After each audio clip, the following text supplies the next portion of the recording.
ಬೆಳಗಾವಿ ಜಿಲ್ಲೆ ಚಿಕ್ಕೋಡಿ ತಾಲೂಕಿನ ಯಡೂರು ಗ್ರಾಮದಲ್ಲಿ ವಿವಿಧ ರಾಜಕೀಯ ಬೆಳವಣಿಗೆಗಳ ಕುರಿತು ಸಚಿವ ಎಂಬಿ ಪಾಟೀಲ್ ಪ್ರತಿಕ್ರಿಯೆ ನೀಡಿದ್ದಾರೆ. ಪ್ರಭಾವಿ ಸ್ವಾಮೀಜಿ ಕರೆ ಮಾಡಿ ರಕ್ಷಣೆ ಕೋರಿದ್ದಾರೆ ಎಂಬ ವಿಚಾರಕ್ಕೆ ಪ್ರತಿಕ್ರಿಯಿಸಿದ ಅವರು, ನನಗೆ ಅದರ ಬಗ್ಗೆ ಯಾವುದೇ ಮಾಹಿತಿ ಇಲ್ಲ, ಯಾರೂ ನನ್ನನ್ನು ಅಪ್ರೋಚ್ ಮಾಡಿಲ್ಲ ಎಂದು ಸ್ಪಷ್ಟಪಡಿಸಿದರು. ಸಿಎಂ ಕರೆದಿರುವ ಡಿನ್ನರ್ ಸಭೆ ಕುರಿತು ಕೇಳಿದ ಪ್ರಶ್ನೆಗೆ ಉತ್ತರಿಸಿದ ಸಚಿವರು, ಸಿಎಂ ಕರೆದರೆ ಹೋಗ್ತೇವೆ, ಡಿಸಿಎಂ ಕರೆದರೂ ಹೋಗ್ತೇವೆ ಎಂದು ಹೇಳಿದರು. ಸಿಎಂ ಬದಲಾವಣೆ ಕುರಿತು ನಡೆಯುತ್ತಿರುವ ಚರ್ಚೆಯ ಬಗ್ಗೆ ಮಾತನಾಡಿದ ಅವರು, ಅದು ಕೇವಲ ಮಾಧ್ಯಮಗಳಲ್ಲಿ ಮಾತ್ರ ನಡೆಯುತ್ತಿರುವ ಚರ್ಚೆ. ನಮ್ಮ ಪಕ್ಷದಲ್ಲಿ ಹೈಕಮಾಂಡ್ ನಿರ್ಧಾರವೇ ಅಂತಿಮ ಎಂದು ಹೇಳಿದರು. ಕೆಪಿಎಸ್ಸಿ ಅಕ್ರಮ ಆರೋಪ ಕುರಿತು ಯಾವುದೇ ಅಕ್ರಮ ನಡೆದಿದ್ದರೆ ಸರ್ಕಾರ ತನಿಖೆ ಮಾಡುತ್ತದೆ ಎಂದರು. ಫೋನ್ ಟ್ಯಾಪಿಂಗ್ ಆರೋಪಗಳನ್ನು ತಳ್ಳಿಹಾಕಿದ ಅವರು, ಅದೆಲ್ಲ ಬೋಗಸ್ ಎಂದು ಹೇಳಿದರು. ಆಲಮಟ್ಟಿ ಜಲಾಶಯ ಎತ್ತರ ಹೆಚ್ಚಿಸುವ ವಿಚಾರಕ್ಕೆ ಆಂಧ್ರ ವಿರೋಧ ಕುರಿತು ಮಾತನಾಡಿದ ಸಚಿವರು, ಆಂಧ್ರ ಮೊದಲಿನಿಂದಲೂ ವಿರೋಧ ಮಾಡುತ್ತಿದೆ. ಕೇಂದ್ರ ಸರ್ಕಾರ ಗೆಜೆಟ್ ನೋಟಿಫಿಕೇಶನ್ ಹೊರಡಿಸಬೇಕು. ಆದರೆ ನಮ್ಮ ಎಂಪಿಗಳು ಕೇಂದ್ರದ ವಿರುದ್ಧ ಮಾತನಾಡಲು ಹೆದರುತ್ತಿದ್ದಾರೆ ಎಂದು ಆರೋಪಿಸಿದರು. ಈ ವೇಳೆ ಬೆಳಗಾವಿಯ ಸಂಸದ ಜಗದೀಶ್ ಶೆಟ್ಟರ್ ಅವರ ಮೇಲೂ ಟೀಕೆ ಮಾಡಿದರು. ಚಿಕ್ಕೋಡಿ ಪ್ರತ್ಯೇಕ ಜಿಲ್ಲೆಯ ಬೇಡಿಕೆಗೆ ತಮ್ಮ ಬೆಂಬಲವಿದೆ ಎಂದು ಸಚಿವರು ತಿಳಿಸಿದರು. ಬಿಜೆಪಿ ರಾಜ್ಯಾಧ್ಯಕ್ಷ ವಿಜಯೇಂದ್ರ ಅವರು ಕಾಂಗ್ರೆಸ್ ಸರ್ಕಾರವನ್ನು ನಾಲಾಯಕ್ ಸರ್ಕಾರ ಎಂದು ಆರೋಪಿಸಿರುವ ಕುರಿತು ಪ್ರತಿಕ್ರಿಯಿಸಿದ ಅವರು, ವಿಜಯೇಂದ್ರರನ್ನ ಅವರ ಪಕ್ಷದಲ್ಲೇ ಯಾರೂ ಒಪ್ಪುತ್ತಿಲ್ಲ. ಪುತ್ರ ವ್ಯಾಮೋಹದಿಂದ ಯಡಿಯೂರಪ್ಪ ಅವರು ಮೊದಲ ಬಾರಿಗೆ ಶಾಸಕ ಆದವರನ್ನ ರಾಜ್ಯಾಧ್ಯಕ್ಷರನ್ನಾಗಿ ಮಾಡಿದ್ದಾರೆ. ಅಶೋಕ್, ಬೊಮ್ಮಾಯಿ, ಶೆಟ್ಟರ್ ಯಾರೂ ಒಪ್ಪುತ್ತಿಲ್ಲ ಎಂದು ಹೇಳಿದರು. ಹಿಂದಿನ ಬಿಜೆಪಿ ಸರ್ಕಾರವೇ ನಾಲಾಯಕ್ ಸರ್ಕಾರವಾಗಿತ್ತು ಎಂದು ಕೂಡ ಅವರು ಟೀಕಿಸಿದರು. ಡಾಲರ್ ಎದುರು ರೂಪಾಯಿ ಮೌಲ್ಯ ಕುಸಿತ ಹಾಗೂ ಜಾಗತಿಕ ರಾಜಕೀಯ ಪರಿಸ್ಥಿತಿಯ ಕುರಿತು ಮಾತನಾಡಿದ ಸಚಿವರು, ಪ್ರಧಾನಿ ನರೇಂದ್ರ ಮೋದಿ ಅವರ ವಿರುದ್ಧ ಗಂಭೀರ ಆರೋಪಗಳನ್ನು ಮಾಡಿದರು. ಭಾರತದ ವಿದೇಶಾಂಗ ನೀತಿಯನ್ನು ಮರೆತು ಬೇರೆ ದೇಶಗಳೊಂದಿಗೆ ಹೊಂದಾಣಿಕೆ ಮಾಡುತ್ತಿದ್ದಾರೆ. ಜಾಗತಿಕ ಯುದ್ಧ ಪರಿಸ್ಥಿತಿ ಕೈಗಾರಿಕಾ ಹಾಗೂ ಉದ್ಯಮಗಳ ಮೇಲೆ ಪರಿಣಾಮ ಬೀರುತ್ತಿದೆ ಎಂದು ಹೇಳಿದರು.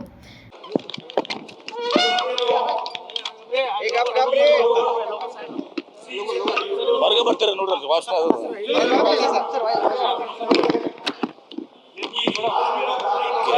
ಕ್ಯಾಬಿನೆಟ್ ಇದೆ ಸರ್, ಇದು ಕೂಡ ಬಲಗೈ ಎಡಗೈ ಚರ್ಚೆ ಮಾಡ್ತೀವಿ. ಇವತ್ತು ಕ್ಯಾಬಿನೆಟ್ ಇದೆ, 4 ಗಂಟೆ ಇತ್ತು, ಅದು 6 ಗಂಟೆಗೆ ಮುಂದೆ ಹೋಗಿದೆ. ಈಗ ಚರ್ಚೆ ಮಾಡ್ತೀವಿ ಅದು ವಿಷಯಗಳು. ಸ್ವಾಮೀಜಿ ಒಬ್ರು ತಮ್ಮ ಬಳಿ ಬಂದಿದ್ರು, ಒಬ್ಬ ಮಠದ ಪ್ರಮುಖ ಸ್ವಾಮೀಜಿ ಒಬ್ರು ತಮ್ಮ ಬಳಿ ಬಂದಿದ್ರು. ಮಹಿಳೆಯರ ಏನು ಹನಿ ಟ್ರ್ಯಾಪ್ ಆಗಿದೆ, ಸ್ವಾಮೀಜಿ ಸರ್ ಒಬ್ರು ಲಿಂಗಾಯತ ಮಠದ ಸ್ವಾಮೀಜಿ ಅವರು ತಮ್ಮನ್ನು ಅಪ್ರೋಚ್ ಆಗಿದ್ರಂತೆ ಸರ್. ನನಗೆ ಯಾರು ಆಗಿಲ್ಲ, ನನಗೆ ಗೊತ್ತಿಲ್ಲ ವಿಚಾರ. ನನಗೆ ಯಾರು ಅಪ್ರೋಚ್ ಆಗಿಲ್ಲ ಅಂತ ಹೇಳ್ತಾರೆ, ನನಗೆ ಅಪ್ರೋಚ್ ಆಗಿಲ್ಲ ಅಂತ ಹೇಳ್ತೇನೆ. ಸಿಎಂ ಡಿನ್ನರ್ ಮೀಟಿಂಗ್ ಕರೆದಿದ್ದಾರೆ, ತಾವೇನಾದ್ರು ಹೋಗ್ತೀರಾ? ಸಿಎಂ ಅವರು ಡಿನ್ನರ್ ಮೀಟಿಂಗ್ ಕರೆದಿದ್ದಾರೆ, ತಾವೇನಾದ್ರು ಹೋಗ್ತೀರಾ? ಸಿಎಂ ಡಿನ್ನರ್ ಮೀಟಿಂಗ್ ಕರೆದ್ರೆ ಹೋಗ್ತೀವಿ. ಸಿಎಂ ಮೀಟಿಂಗ್ ಕರೆದು ಹೋಗ್ತೀವಿ, ಡಿಸಿಎಂ ಅವ್ರು ಡಿನ್ನರ್ ಮೀಟಿಂಗ್ ಕರೆದು ಹೋಗ್ತೀವಿ. ಅದಕ್ಕೆ ನಾನು ಪಾರ್ಟಿದಾಗ ಸಿಎಂ ಬದಲಾವಣೆ ಸಾಕಷ್ಟು ಸಿಎಂ ಬದಲಾವಣೆ ಚರ್ಚೆ ಆಗ್ತಿರುವ ಸರ್, ಆಫ್ಟರ್ ಬಜೆಟ್ ಆಗುತ್ತಾ ಸರ್? ಅದು ಬದಲಾವಣೆ ಕೇವಲ ಮಾಧ್ಯಮದಲ್ಲಿ ನಡೀತಾ ಇದೆ. ಕೆಪಿಎಸ್ಸಿ ಆರೋಪ ಕೇಳಿ ಬಂದಿದೆ, ಅಕ್ರಮ ಆಗಿದ್ರೆ ಇವತ್ತು ಸರ್ಕಾರ ಅವರು ಅದನ್ನ ಅದ್ರ ಬಗ್ಗೆ ತನಿಖೆ ಮಾಡ್ತಾರೆ. ಸಿದ್ದರಾಮಯ್ಯನವರೇ ಮುಂದುವರಿತಾರೆ ಸರ್, 5 ವರ್ಷ ಸಿದ್ದರಾಮಯ್ಯನವರೇ 5 ವರ್ಷ ಮುಂದುವರಿಸ್ತಾರೆ ನೋಡಿ. ನಮ್ಮ ಪಕ್ಷದಲ್ಲಿ ಸಿದ್ದರಾಮಯ್ಯನವರು ಒಂದು ಮಾತು ಹೇಳಿದಾರ, ಡಿ.ಕೆ. ಶಿವಕುಮಾರ್ ಒಂದು ಮಾತು ಹೇಳಿದಾರ. ನಮ್ಮ ಪಕ್ಷದಲ್ಲಿ ಹೈಕಮಾಂಡ್ ಸುಪ್ರೀಂ ಶ್ರೀಮತಿ ಸೋನಿಯಾ ಗಾಂಧಿ ಅವರು, ರಾಹುಲ್ ಗಾಂಧಿ ಅವರು, ಮಲ್ಲಿಕಾರ್ಜುನ್ ಖರ್ಗೆ ಅವರು, CWC ಇದೆ. ಅವ್ರು ಏನೇನು ನಿರ್ಣಯ ಮಾಡ್ತಾರೆ ಅದು ಫೈನಲ್ಲು. ಅವ್ರು ನಿರ್ಣಯ ಮಾಡೋದು ನಾನು ಒಪ್ತೀನಿ ಅಂತೇಳಿ ಮುಖ್ಯಮಂತ್ರಿಗಳು ಉಪಮುಖ್ಯಮಂತ್ರಿಗಳು ಹೇಳಿದ ಮೇಲೆ ನಿಮಗೇನು ಪ್ರಾಬ್ಲಮ್ ಇದೆ? ಅದೆಲ್ಲ ಬೋಗಸೋದು ಸುಮ್ಮನೆ ಆಗ್ತದೆ. ಯಾವುದು ಆಗುತ್ತೆ ಸರ್, ಆಲಮಟ್ಟಿ ಡ್ಯಾಮ್ ಎತ್ತರಕ್ಕೆ ಆಂಧ್ರ ಕೂಡ ತೆಲಂಗಾಣದವರು ಕೂಡ ವಿರೋಧ ಮಾಡ್ತಾರೆ. ಅವ್ರು ಸ್ವಾಭಾವಿಕವಾಗಿ ವಿರೋಧ ಮಾಡ್ಕೋತೇ ಬಂದಿದ್ದಾರೆ, ಅದಕ್ಕೇನು ಮಹತ್ವ ಕೊಡಬೇಕಾಗಿಲ್ಲ. ನಾವೀಗ ನಮ್ಮ ಭೂಸ್ವಾಧೀನ ಪ್ರಕ್ರಿಯೆಯನ್ನು ಮುಂದುವರಿಸಿಕೊಂಡು ಇವತ್ತು ಕೇಂದ್ರ ಸರ್ಕಾರ ಗೆಜೆಟ್ ನೋಟಿಫಿಕೇಶನ್ ಮಾಡಬೇಕು. ಕೇಂದ್ರ ಸರ್ಕಾರ ಗೆಜೆಟ್ ನೋಟಿಫಿಕೇಶನ್ ಮಾಡಬೇಕು. ಇನ್ನೊಂದು ಕಡೆ ಸುಪ್ರೀಂ ಕೋರ್ಟ್ ಕೇಸ್ ನಡೆದಿದೆ. ಕೇಂದ್ರ ಸರ್ಕಾರ ಮೇಲೂ ನಾವು ನಮ್ಮ MP ಗಳು ಇದಾರಲ್ಲ, ಜಗದೀಶ್ ಶೆಟ್ಟರ್ ಅವ್ರನ್ನ ಒಳಗೊಂಡು, ಬೊಮ್ಮಾಯಿ ಅವ್ರು ಒಳಗೊಂಡು, ಇವರೆಲ್ಲರೂ ಕೇಂದ್ರ ಸರ್ಕಾರಕ್ಕೆ ಹೇಳಿ ಇವತ್ತು ಗೆಜೆಟ್ ನೋಟಿಫಿಕೇಶನ್ ಮಾಡಿಸ್ಬೇಕು. ಯಾವ ರೀತಿ ಆಯ್ತಲ್ಲ ಗೆಜೆಟ್ ನೋಟಿಫಿಕೇಶನ್ ಆಯ್ತಲ್ಲ, ಗೆಜೆಟ್ ನೋಟಿಫಿಕೇಶನ್ ಮಾಡಿದ್ರೆ ಇದು ಇತ್ಯರ್ಥ ಆಗ್ತದೆ. ಆದ್ರೆ ನಮ್ಮ MP ಗಳು ಯಾರು ಮಾತಾಡೋದೇ ಇಲ್ಲ, ಸುಮ್ಮನೆ ಇರ್ತಾರೆ. ನರೇಂದ್ರ ಮೋದಿ ಅವ್ರ ಮುಂದೆ ಹೋಗಕ್ಕೆ ಹೆದರ್ತಾರೋ, ಅಂಜು ಸಾಯ್ತಾರೋ. ಹೀಗಾಗಿ ಆಮೇಲೆ ಅವರು ಇದಕ್ಕೆ ನಾವೇನು ಮಾಡಬೇಕಲ್ಲ, ಸುಪ್ರೀಂ ಕೋರ್ಟ್ನಲ್ಲಿ ಮತ್ತು ನಮ್ಮ ಒತ್ತಾಯ ಕೇಂದ್ರ ಸರ್ಕಾರ ಮೇಲೆ ಇರ್ತದೆ. ಗೆಜೆಟ್ ನೋಟಿಫಿಕೇಶನ್ ಆದಮೇಲೆ ಈಗ ನಾಗರ ಪ್ರಕ್ರಿಯೆ ಪ್ರಾರಂಭಿಸಿದ್ದೀವಿ ನಾವು. ಈಗಾಗಲೇ 40 ಲಕ್ಷ 30 ಲಕ್ಷ ಏನು ಮುಳುಗಡೆ ಆಗ್ತದೆ ಭೂಮಿಗಳಿಗೆ ಮತ್ತು ಕಾಲುವೆಗಳಿಗೆ ಅದು ಕೊಡುವಂಥದ್ದು ನಮ್ಮ ಒಂದು ಐತಿಹಾಸಿಕ ನಿರ್ಣಯನ ನಮ್ಮ ಕಾಂಗ್ರೆಸ್ ಸರ್ಕಾರ, ಮುಖ್ಯಮಂತ್ರಿ ಆದ ಸಿದ್ದರಾಮಯ್ಯನವರು, ಉಪಮುಖ್ಯಮಂತ್ರಿಗಳು, ನೀರಾವರಿ ಸಚಿವರು ಡಿ.ಕೆ. ಶಿವಕುಮಾರ್ ತೆಗೆದುಕೊಂಡಿದ್ದಾರೆ. ನಿಶ್ಚಿತವಾಗಿ ಸರ್, ಈ ಚಿಕ್ಕೋಡಿ ಜಿಲ್ಲಾ ಹಲವಾರು ವರ್ಷಗಳಿಂದ ಬೇಡಿಕೆ ಇದೆ ಸರ್. ಈ ಬಜೆಟ್ ಅಲ್ಲಾದ್ರೂ ಕೂಡ ನಮ್ದು ಕೂಡ ಬೆಂಬಲ ಇದೆ ಅದಕ್ಕೆ. ನಾನು ಇಲ್ಲಿ ನಾನು ಗಣೇಶ್ ಹುಕ್ಕೇರಿ ಅವರು ಉಪಚುನಾವಣೆಯಲ್ಲಿ ನಾನು ಕೂಡ ಅದನ್ನ ಇದು ಭರವಸೆ ಮಾಡಿದ್ದೆ. ಕೊಟ್ಟಿ ಸರ್. ನಿನ್ನೆ ವಿಜೇಂದ್ರ ಅವ್ರು ಬಂದಿದ್ರು ಸರ್.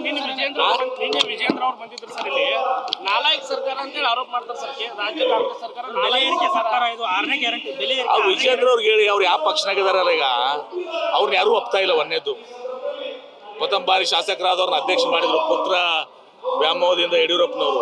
ಅವ್ರನ್ನ ಯಾರೂ ಒಪ್ತಾ ಇಲ್ಲ. ಯಾರು ಒಪ್ಪಿದಾರೆ ಹೇಳ್ರಿ? ಅಶೋಕ್ ಒಪ್ತಾರ, ಬೊಮ್ಮಾಯಿ ಒಪ್ತಾರ, ಶೆಟ್ಟರ್ ಒಪ್ತಾರ, ಯಾರು ವಿಜೇಂದ್ರ ಒಪ್ಪೋದಿಲ್ಲ. ಆಮೇಲೆ ವಿಜೇಂದ್ರ ಅವ್ರಿಗೆ ಅರ್ಥ ಮಾಡಬೇಕು, ಇದು ನಾಲಾಯಕ ಸರ್ಕಾರ ಅಂತಲ್ಲ. ಅವ್ರು ಈ ಸರ್ಕಾರ ಏನಿತ್ತಲ್ಲ ಬಿಜೆಪಿ ಸರ್ಕಾರ 2 ಬಾರಿ ಅವ್ರ ತಂದೆಯವ್ರನ್ನ ಯಡಿಯೂರಪ್ಪನ ಮುಖ್ಯಮಂತ್ರಿ ಅವಧಿ ಕಂಪ್ಲೀಟ್ ಮಾಡಿಸ್ಕೊಡ್ಲಿ. ಅದು ನಾಲಾಯಕ ಸರ್ಕಾರ. ಅದು ಅವ್ರ ತಂದೆಯವ್ರನ್ನ ಯಡಿಯೂರಪ್ಪನವ್ರು ನಮ್ಮ ಹಿರಿಯರು ನಾಶದಕ್ಕೆ ಅವಾಗ ಪ್ರತಿಭಟನೆ ಮಾಡಿದ್ದೆ ಆಗುತ್ತೂ ಸರ್. ಏನು ಅವ್ರನ್ನ ಯಡಿಯೂರಪ್ಪನ ತೆಗಿಯೋ ಸಂದರ್ಭದಲ್ಲಿ ತೆಗಿಬಾರ್ದು ಅಂತೇಳಿ ಇವ್ರ ತಂದೆಯವ್ರನ್ನ 2 ಬಾರಿ ಮುಖ್ಯಮಂತ್ರಿ ಮಾಡಕ್ ಬಿಟ್ರ ಅವರು. 2 ಬಾರಿ ತೆಗೆದಾಕಿದ್ರು ಅವ್ರನ್ನ. ಗೊತ್ತಿಲ್ವಾ ಇದು? ಅದನ್ನ ನೋಡ್ಕೊ ಅಂತ ಹೇಳಿ. ಡಾಲರ್ ಬೆಲೆ ದಾಖಲೆ ಕುಸಿತಗೊಂಡಿದೆ ಸರ್. ರೂಪಾಯಿ ಬೆಲೆ ಸರ್ ಡಾಲರ್ ನಿಶ್ಚಿತವಾಗಿಯೂ ಕೂಡ ನಮ್ಮ ಒಂದು ನೀತಿ ಏನಿದೆ, ನಮ್ಮ ಭಾರತ ದೇಶದ ಪ್ರಧಾನಮಂತ್ರಿಗಳು ಇವತ್ತು ಸಹ ಐತಿಹಾಸಿಕವಾಗಿ ನಾವು ಏನು ಇದು ಮಾಡ್ಕೊಂಡು ಬಂದಿದ್ದೀವಿ ಅದೆಲ್ಲವನ್ನು ಬದಿಗೊತ್ತಿ ಇವತ್ತು ಸಹ ಇವ್ರು ಯಾರ ಜೊತೆ ಹೊಂದಾಣಿಕೆ ಆಗ್ತಾರೆ, ಯಾರ ಜೊತೆ ಮಾತನಾಡ್ತಾರೆ, ಒಂದು ನೀತಿ ನಿಯಮ, ವಿದೇಶಾಂಗ ನಿಯಮ ಏನು ಮೊದಲಿಂದ ಸೆಟ್ ಪ್ರೊಸೀಡ್ ಇರ್ತಿತ್ತು ಇವತ್ತು ಸಹ ಅದೆಲ್ಲವನ್ನು ಬಿಟ್ಟು ಬೇರೆ ದಾರಿಯಲ್ಲಿ ಹೋಗ್ತಾ ಇದ್ದಾರೆ. ಈ ಅವ್ರಿಗೆ ಅದು ಆ ಡಿಪ್ಲೊಮಸಿ ಇದನ್ನು ಅರ್ಥ ಆಗ್ತಾ ಇಲ್ಲ ಇವತ್ತು ಸಹ. ಏನಾಯ್ತು ಈಗ ಇರಾನ್ದಿಂದ ಹೋಗುವಂತ ಒಂದು ಶಿಪ್ ಇವತ್ತು ಸಹ ಆಯಿಲ್ ಶಿಪ್ ಅದನ್ನ ಇದು ಮಾಡಿಸಿದ್ರು. ಅವ್ರಿಗೇನು ಕೂಡ ಇದು ಇಲ್ಲ. ಯಾವುದೋ ಒಬ್ಬ ಟ್ರಂಪ್ ಇವತ್ತು ಸಹ ಬಂದು ಒಬ್ಬ ದೇಶದ ಒಬ್ಬ ಪ್ರಧಾನಮಂತ್ರಿನ ಎತ್ಕೊಂಡು ಹೋಗ್ತಾರೆ, ಇನ್ನೊಬ್ಬರನ್ನ ಹತ್ಯೆಗೆ ಇರ್ತಾರೆ. ಇದು ಸರಿಯಾದದ್ದಲ್ಲ. ಇದು ನಾಳೆ ಇದನ್ನೇ ಭಾರತೀಯರು ಮಾಡ್ಬೋದಲ್ಲ ಅವರು. ಇವತ್ತು ಯಾವುದೋ ದೇಶದ ಪ್ರಧಾನಮಂತ್ರಿ ಎತ್ಕೊಂಡು ಹೋಗಿದ್ದಾರೆ, ಯಾವುದೋ ದೇಶದ ಹತ್ಯೆ ಮಾಡ್ತಾರೆ. ನಾಳೆ ನಮ್ಮ ರಾಷ್ಟ್ರಕ್ಕೆ ಇದನ್ನ ಮಾಡಿದ್ರೆ ನಾವು ಸುಮ್ಮನೆ ಇರ್ತೀವ? ಇದು ಟ್ರಂಪ್ ಅವರ ಒಂದು ತಪ್ಪು ನೀತಿ ಇವತ್ತು ಅವ್ರು ಏನ್ ಮಾಡ್ತಾ ಇರೋದು ಸರಿಯಾದಲ್ಲ ಅಂತ. ಹೀಗಾಗಿ ಅವ್ರು ಹೇಳ್ತಾ ಇದ್ರು ನನಗೆ ನೊಬೆಲ್ ಪಾರಿತೋಷಕ ಕೊಡಬೇಕು, ಶಾಂತಿ, ಯುದ್ಧ ನಾನು ನಿಲ್ಸಿದ್ದೀನಿ, ಭಾರತ ಪಾಕಿಸ್ತಾನ ಅಂತ ಯುದ್ಧ ನಿಲ್ಸಿದ್ದೀನಿ ಅಂತೇಳಿ.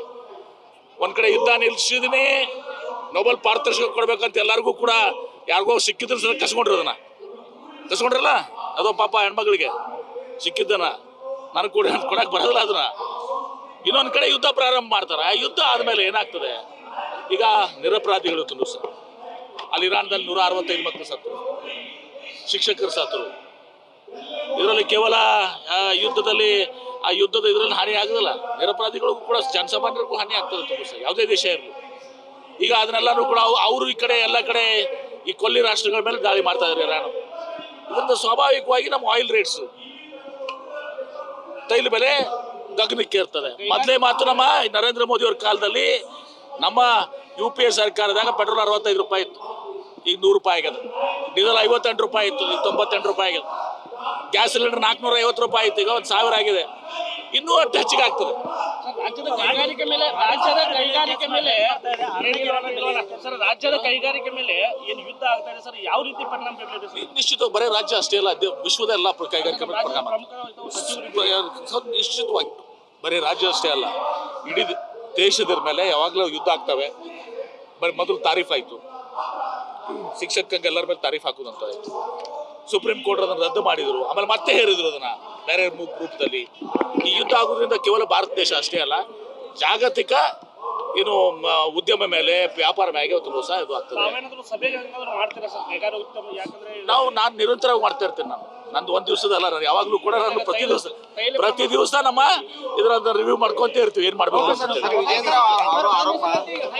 Rajashekhar Hiremath, KMM news, Belagavi.